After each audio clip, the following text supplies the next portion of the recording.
Who shot and killed a young Microsoft executive and father while he was out for a drive with his toddler daughter. The phone is blamed on Kate, so John banishes her to the couch. With the fate of her family up in the air, a stressed out Kate is driven back to the bottle. Instead of imbibing, though, she steadies herself and empties one of them down the drain. The next morning at school, while Kate is helping Daniel with some books that have fallen out of his suspiciously zooms down the parking lot, and while a snowbank cushions Max from any serious injury, it's the last straw for John, who once again blames Kate. He calls over Dr. Browning for an intervention against his good wife. Girls found this morning.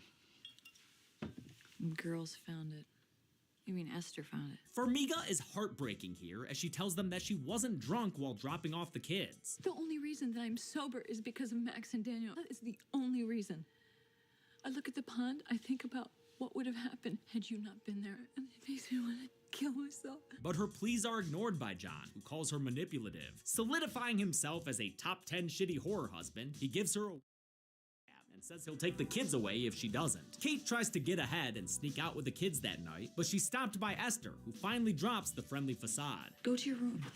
Honestly, we're past that now, aren't we? She reveals that she's read Kate's journal and fills us in on the details of the pond accident. I'm not the one who passed out drunk and let Max almost drown in the pond. If it wasn't for John, she'd be dead. And you'd probably still be in jail. It's partly nice that the gaslighting is over and Esther is being openly evil towards Kate, but Kate's hands are still tied due to the threat of child services. What are you going to do? Hit me?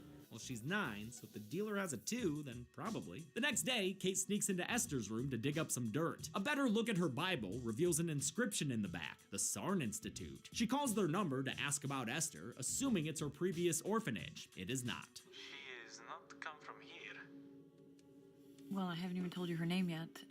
You do not understand. Sarn Institute is not an orphanage, it is a mental hospital. Sick of how much this is no ordinary family anymore, Daniel confronts Max about Sister Abigail's death. Some incriminating crayon drawings indicate that the evidence is hidden in his treehouse. When he goes up there to check things out, Esther's waiting for him with a bottle of lighter fluid. She sets both the evidence and the treehouse ablaze, then flames threaten to engulf him in pixels. And after jumping onto a wooden beam, the kid falls to the ground. He's knocked out cold, and Esther prepares to take out this potential stool pigeon, but Max intervenes, stalling her long enough for Kate to come and reach them. Daniel is taken to the hospital, where he's in critical condition but still alive, much to Esther's chagrin. Who is he? We got a pulse. We got a pulse. Upon seeing but in the final cut, there's no need for a kill graphic.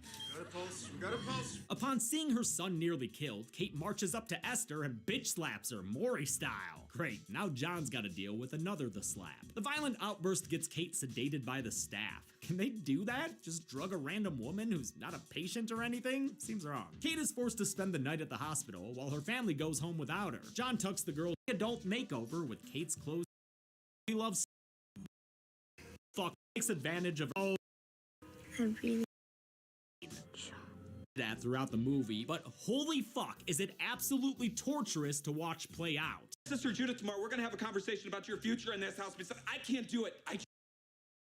Her wishes. Back at the hospital, Kate is awoken by a call from a doctor at the Sarn Institute. He recognized the photo of Esther Kate had sent earlier. He says it's Lena Klammer, an escaped patient from Estonia. And here's the movie's big Oliver twist. She has a rare hormone disorder.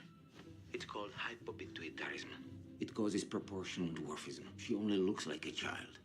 According to our records, Lena Klammer was born in 1976. She's 33 years old. Yep, Esther/Lena is not a 9-year-old girl. She's 33, explaining her world-weary wisdom and attraction to John. She tricked the family here in Estonia into adopting her. When she couldn't seduce the father, she killed him and his whole family. As wild as this twist is, Lena was inspired by a real-life person. Barbara Skurlova, a 34-year-old Czech woman, was adopted by 2 different families while posing as a child. Details about the incident are weird, but they're out there if you want to read about it. With nothing left to lose, Lena sheds her disguise, which includes fake teeth and a taped-down chest. She also removes her ribbons, which were hiding the scars she got at the Institute from thrashing around in a straitjacket. As Kate rushes home to warn her family, John hears a commotion and checks on Esther. He finds her missing and her room demolished with a blacklight mural, have to assess by out. And sorry, John, no YouTube videos gonna stare at it. But hey, Rule 34, girl left behind. Didn't realize there was much to make worse. He takes a flashlight or Chekhov's gun in an abyss of death. Noticing that she's got another witness to tend to, Lena goes to get Chekhov's gun right as Kate straight up crashes her car through the front of the house. Holy shit. She discovers John's body, and she doesn't need to jump into the source code to figure out who this killer is. Once again, Farmiga shows that she's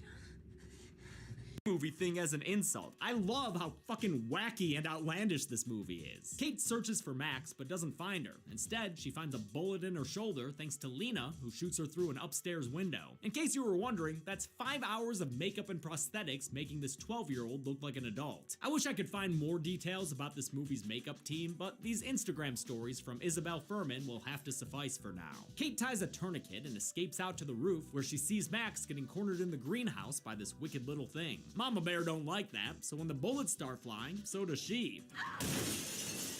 Oh my god, she fucking Uso splashed her. Wait, can we see that again, but enhanced?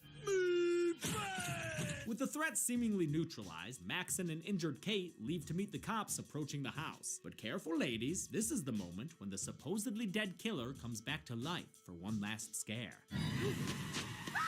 Told ya. The fight spills out on Colden Pond, the same one where Max nearly drowned because of Kate. Can't you people learn from the past? The ice is gonna break! Lena gets some licks in, so Max grabs the gun to provide support, but she misses her shot because she is 5 years old. The bullet hole causes the ice to crack, plunging both women into the freezing pond. After a brief struggle, Kate emerges victorious and starts to drag herself out. Her progress is impeded by Lena trying to hitch a ride and appealing to Kate's motherly instincts. Please.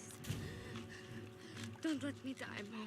But Kate's done playing. She just wants to quote The Ring too. I'm not your fucking mommy! With a swift kick, Lena is sent down into the icy depths. Good night, you princess of pain, you queen of— Wait, I'm sorry, is this a reference to Jack's death in Titanic? The movie ends with the police finding Kate and Max, their orphan ordeal finally over. How many people fell victim to this family's growing pains? Let's find out and get to the— Oh, fuck, I didn't write a bit for this part!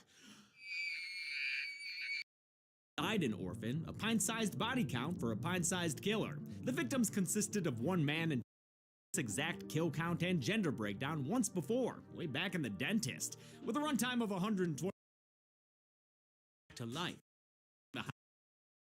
The ice is gonna break! Lena gets some licks in, so Max grabs the gun to provide support, but she misses her shot because she is 5 years old. The bullet hole causes the ice to crack, plunging both women into the freezing pond. After a brief struggle, Kate emerges victorious and starts to drag herself out. Her progress is impeded by Lena trying to hitch a ride and appealing to Kate's motherly instincts.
you.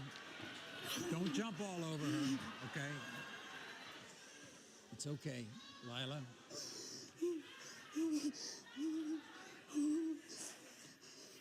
You okay? Lila, you want to tell him anything? No, I don't. I'm sorry, Drew. Yeah. James and his estranged wife, Judy, got married only 2 months after they first met. And soon after that, Judy got pregnant with their daughter, Miracle. Judy took off with baby Miracle. And today, Judy is now in love with Scarlett.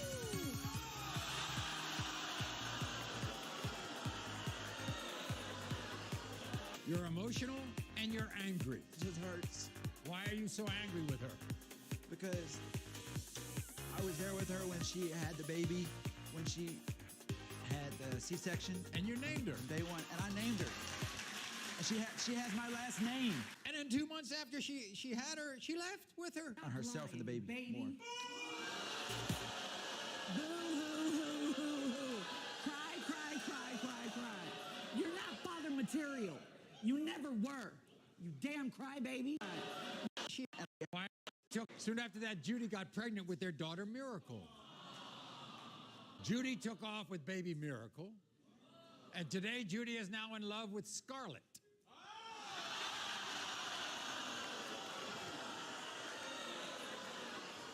You're emotional and you're angry. It just hurts Why are you so angry with her? because I was there with her when she had the baby, when she had the C-section. And you named her. From day one, and I named her. And she has my last name. And then 2 months after she had her, she left with her. On herself and the baby. More. Boo-hoo-hoo-hoo-hoo. Cry, cry, cry, cry, cry. You're not father material. You never were. You damn crybaby. Bring them out here, all right?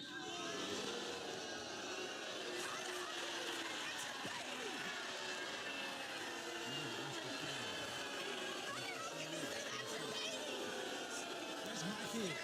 That's my kid. That's my kid. That's my kid. You ain't gonna sit there and say it's not my kid. That's my kid. In the case of 2-year-old Miracle, James, you are not.